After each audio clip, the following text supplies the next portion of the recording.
지체들의 누림글. 성전 건축과 영광의 돌아옴. 오늘날 주님은 단지 개인의 영성만 관심하지 않으십니다. 심지어 다니엘과 같은 영적 거인들이 바빌론에서 많이 일어났더라도 주님의 영광이 그들을 채우기 위해 그곳에 가지 않았을 것입니다. 우리는 주님의 영광이 돌아온 것이 바로 성전 건축이 완성된 후였다는 사실에 깊은 인상을 받아야 합니다.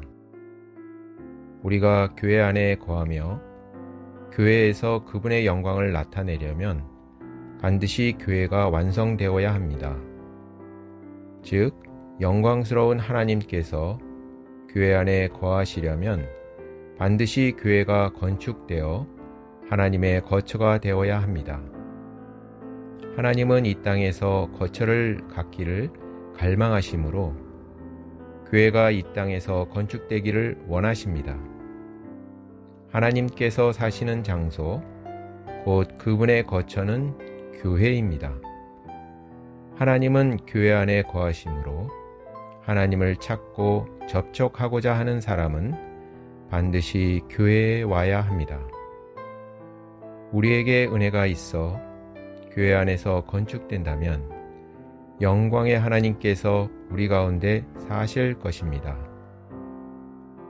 에스겔서 43장 4절은 여호와의 영광은 동쪽을 향한 문을 통해 집 안으로 들어갔다 라고 말합니다.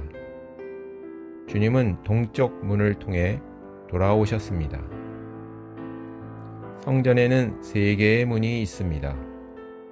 남쪽과 북쪽 문은 사람들의 편리를 위한 것이지만 동쪽 문은 사람들의 편리뿐 아니라 주님의 영광을 위한 것입니다.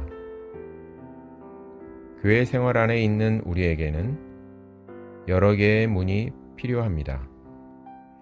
그러나 가장 중요한 문은 동쪽 문, 곧 주님의 영광을 향해 열린 문입니다.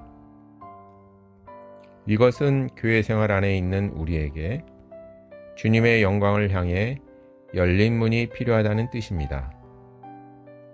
우리는 편리만을 생각하지 말아야 합니다.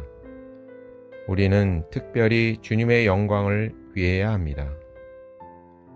교회 생활 안에서 결정을 내릴 때 최우선적으로 주님의 영광에 부합하는지를 보아야 합니다. 심지어 집회 날짜와 시간에 관한 결정에서도 사람의 편리만 위하지 말고 주님의 영광을 위해야 합니다. 교회는 반드시 주님의 영광이 교회 안으로 들어올 수 있도록 주님의 영광을 향해 열려 있어야 합니다. 강은 성전에서 나와 동쪽으로 흐릅니다. 동쪽은 주님의 영광의 방향입니다. 동쪽으로 흐른다는 것은 하나님의 강이 항상 하나님의 영광의 방향으로 흐른다는 뜻입니다. 강은 하나님의 영광을 위합니다. 교회 생활의 모든 것은 하나님의 영광을 위해야 합니다. 예를 들어 복음을 전할 때 우리는 하나님의 영광을 추구해야 합니다.